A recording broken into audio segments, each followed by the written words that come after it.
lọ má rí ṣé tí ìyàwó bá dé ṣé igi ló máa jẹ ni. láì jojo ìta tí ń bá ara wa bọ̀ ó wá dín sìn ó sọ pé ò ṣe mọ́. mo fẹ́ láì mo fẹ́ ràn ẹ́ lọ Mr. Man àdìsá wa ṣóòkì ronú ni. ajá tó bá máa sọ lọ rẹ̀ kò ní gbọ́ fèrè ọlọ́dẹ. tó bá ti wà kí màmá mẹ́sàn ọ̀rẹ́ mi ṣé tó dàbí ìmọ̀kúmọ̀ yẹn.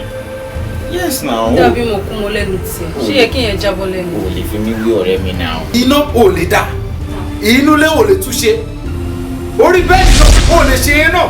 kò dé wà ókè nílẹ̀ Yorùbá kó má ní ẹnìkan wípé àfẹ́sọ́nà ká mú mọ́ ẹ. ó fẹ́ kó sọ mí lókùúta pa ládùúgbò ó ló ti lọ́mọ ẹ̀ ní ó ti lọ́mọ ẹ̀ ní. ṣe fẹ́ pa mí ni ṣọ́ọ̀rẹ́ sí mi ni must I end my marriage because of you.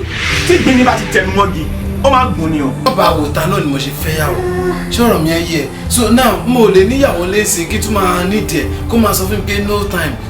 Ṣọlá ọmọ àpá ẹ because I don't understand kí ló ṣe náà okay ṣẹ́ṣẹ́ wà ní pé ká advice ẹ. yes because ó ti ń fún ẹ ní pressure pressure ti pọ̀jù tí pressure bá dẹ̀ ti pọ̀jù lọ́rùn ọkùnrin ó máa ń mọ́kùnrin commit ni. òun ló ṣe mí òun náà ló tún gbà mí. kò dẹ̀ mọ̀ pé inú tẹ́kọ̀ fi ń bọ́ ọmọ ìṣeré wọn ló fi ń gèjẹ o. láàrin òbí rẹ̀